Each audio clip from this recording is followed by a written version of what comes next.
What if the reason you are still financially stuck is not only your income, your job, the economy, or the cost of living in America?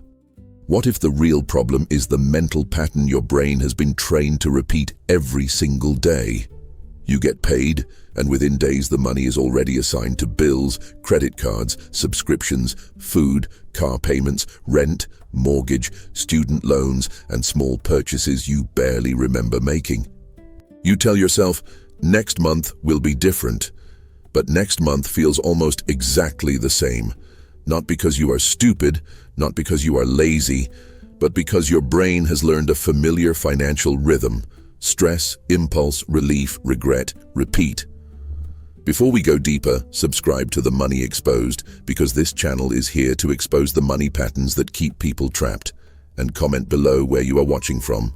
Tell me your city or state, because I want to see how many people across the United States are waking up to this. Here is the uncomfortable truth.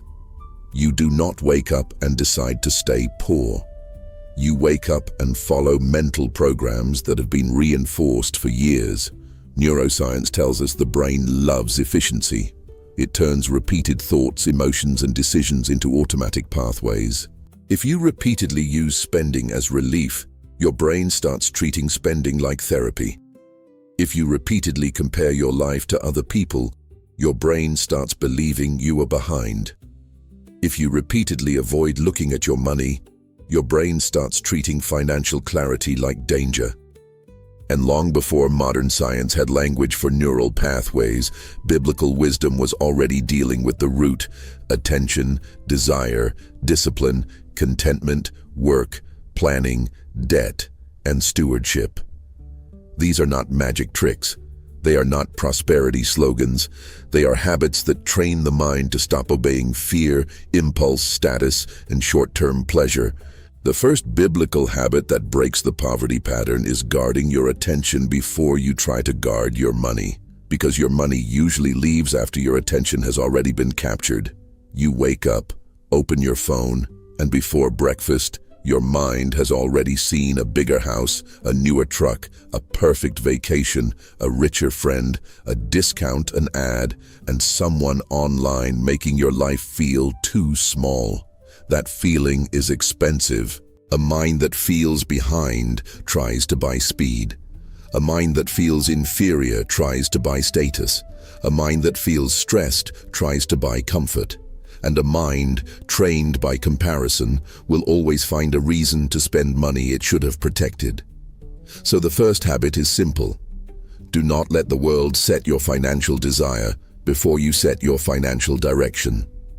Before social media, before Amazon, before ads, before news panic, look at your own mission. Ask yourself, what am I building? What debt am I weakening? What future am I protecting? What desire do I need to refuse today? Whoever controls your attention controls the life you think you need to buy. The second habit is counting the cost before desire starts talking louder than wisdom. Most people do not calculate early enough. They calculate after the purchase, after the payment plan, after the new car smell is gone, after the credit card statement arrives, after the subscription renews, after the small expenses pile up into a serious problem. The brain is dangerous when it wants immediate reward. It makes the present feel urgent and the future feel distant. That is why a little purchase feels harmless. The coffee, the delivery, the streaming service, the upgrade, the new phone, the weekend trip, the "I deserve this" moment. Alone, each decision looks small. Together, they steal the margin that could have built freedom. Poverty loves small decisions that look innocent. Not because one purchase destroys your life, but because repeated small leaks train your brain to disrespect your future. Counting the cost is not about living scared. It is about refusing to let emotion write checks your future has to cash. Before buying, ask, does this buy freedom or does it buy appearance? Does this move me closer to control or closer to pressure? Would I still want this if nobody could see it? That question alone exposes many purchases for what they really are: emotional debt wearing normal clothes. The third habit is strategic contentment. And understand this clearly. Contentment is not weakness. It is not lack of ambition. It is not accepting poverty forever. Contentment is the ability to stop letting other people's lifestyles choose your desires. In America, many people are not broke because they earn nothing. They are broke because every raise becomes permission to upgrade the cage, a better apartment, a bigger car payment, a more expensive neighborhood, a nicer phone, a lifestyle that looks successful but quietly removes freedom. Comparison is one of the most profitable forces in the modern economy. Your coworker buys a new SUV and suddenly your reliable car feels embarrassing. Someone posts a vacation and suddenly your weekend feels like failure. A neighbor renovates the kitchen and suddenly your home feels outdated. Nothing changed in your actual life, but your brain changed the story. Status is emotional debt with financial interest. Biblical contentment breaks that spell. It teaches the mind to say, I do not need to buy an identity. The question is not, does this make me look rich? The question is, does this make me more free? A smaller life with margin can be more powerful than a bigger life full of pressure. A used car with no payment can be more intelligent than a luxury vehicle that owns your paycheck. Quiet freedom beats loud approval. And if this is hitting you, leave a like right now so this message reaches more people who are stuck in the same pattern. And comment, freedom before appearance. Write it below, because that one sentence can interrupt your next bad decision. The fourth habit is silent diligence. Real wealth is usually not built in emotional bursts. It is built in repetitions nobody applauds. Tracking expenses, paying down debt, learning a skill, saying no, cooking at home, delaying an upgrade, saving a small amount, reviewing the budget, applying again, improving again, continuing when the excitement is gone.